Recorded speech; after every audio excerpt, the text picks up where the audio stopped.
Probably the most annoying thing about reading these is I know he didn't actually write them himself. So when you have these massive mistakes that are just so glaring that anyone with any ability to edit should have noticed immediately, it's like, come on, is this really the best you have? I am proud to announce that Chicago, Illinois, despite all of the radical opposition and obstruction we have from the mayor and the governor, has seen car theft, shootings, robberies, violent crime, and everything else drop dramatically.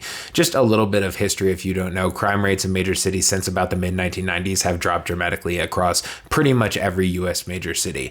So this is not something that is directly as a result of Donald Trump, but let's watch him take claim for it. Since the launch of the DHS Operation Midway Blitz in Chicago only weeks ago, shootings are down 35%, robberies are down 41%, and carjackings are down almost 50%. So I'm just going to say, is he saying on top of the reductions that have already happened over the past few decades? Is that what he's saying? So he's saying since these numbers 1 year ago, we're going to see a 50% reduction in carjackings, 35% reduction.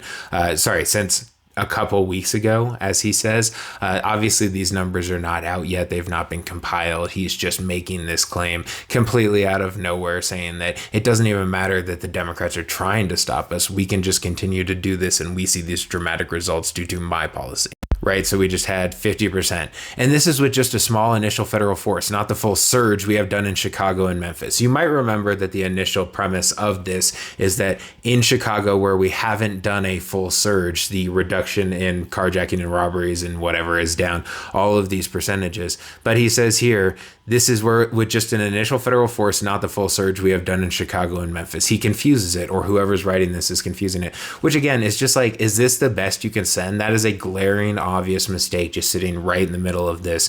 That is literally, you're talking about the same city and you're referring to it in two different ways. One of them directly contradicts the other one. Okay. As we ramp up more assets, these numbers will continue to drop, according to the statistics that you haven't provided, I guess. This has been achieved despite the extraordinary resistance from Chicago and Illinois radical Democratic leadership and the constant violent left-wing terrorism against ICE officers and federal agents that insurrectionist Democrat officials refuse to stop or prosecute, including constant physical assault and attempted assassination. That is quite the run-on sentence there.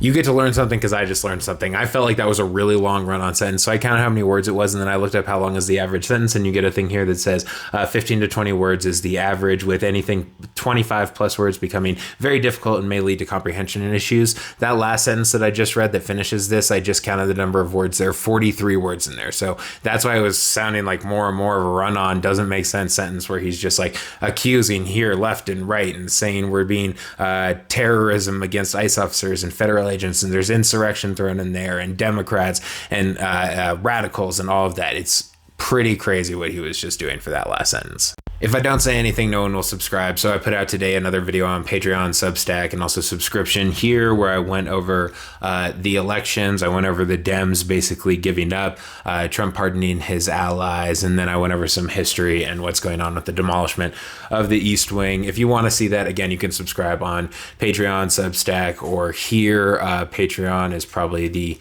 cheapest option because Substack has a minimum limit. Those are all available through the link in my bio. Feel free to sign up for them if you so choose. Thank you for being here, though. I appreciate it, and glad you enjoy the content.